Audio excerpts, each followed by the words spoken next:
Simulan natin dito mga idol, bukod ho sa kakulangan ng Los Angeles Lakers sa big man no sentro, kulang din sila sa magaling na point guard.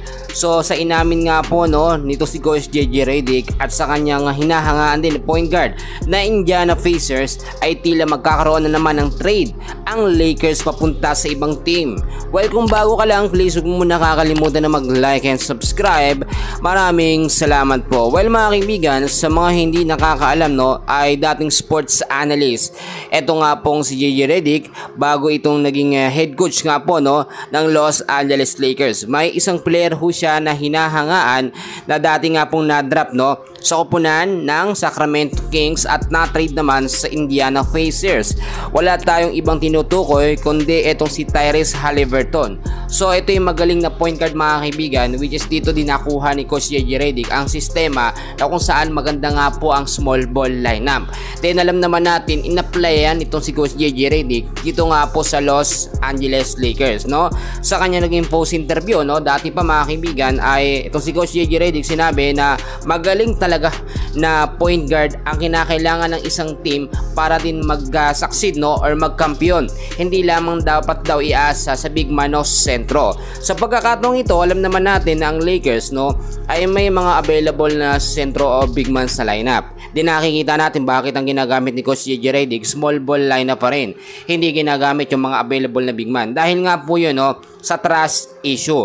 Wala kasing tiwala itong si Coach JJ Redick sa mga available na sentro o big man ng Lakers. Kung titignan natin mga kaibigan, andyan naman yung mga player na sinasabi natin pero hindi naman nagagamit. Tulad na lang ni Maxi Kleber at yung ibang player, si Jackson Hayes, ginagamit pero pinapalitan. Sa pagkakataong ito, tilang mangyayari pa rin yung sinasabi natin na small ball lineup sa Lakers hanggat hindi po pinapalitan or hanggat walang bagong head coach nga po ang Los Angeles Lakers. Din recently nagkaroon ng update na kung saan nga po ay posibleng palitan itong si Coach JJ Redick ng ibang coach. Si Mike Malone nga po ang ating tinutukoy dito. Pero sa ngayon, nawala yung konfirmasyon o nawala yung mga update patungkol dito. At tila mananatili pa rin si Coach JJ Redick bilang head coach ng Lakers ngayon nga pong pre-season. So inaabangan din natin yung magiging final and official na starting lineup nga po ng Los Angeles Lakers na kung saan ay meron silang pasabog. Kasi natukoy ko dito mga idol, magkakaroon na sila ng legit na sentro o big man. Kung hindi po kasi aagapan ito ng Los Angeles Lakers at kung hindi nila babaguhin yung kanilang sistema, ito nga pong itong kasalukuyan nga pong season sa pre-season game dahil sa October pa naman yan magsisimula at matatalo pa rin ang Lakers. Ganun at ganun pa rin ang magiging sistema.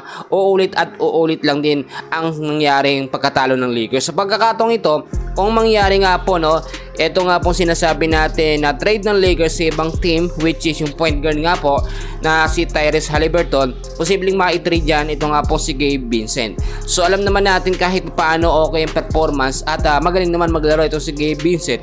Pero mas okay kasi kung magkakaroon ng mga bagong player ng Lakers para hindi nababasa ng kalaban. Pero ngayon napansin natin yung ibang mga point guard ng Lakers hindi ginagamit. May mga shooting guard din na hindi masyadong nagagamit. Tulad nga po ni Dalton Knecht. Para sa akin mga idol mga kaibigan, mas magandang mag-explore ng panibagong sistema or lineup itong si Coach JJ Redick kahit wala pang big man o legit na big man o sentro ang Lakers. So yan muna ang update natin sa ngayon, and please huwag niyong kakalimutan na mag-like and subscribe. Maraming salamat po.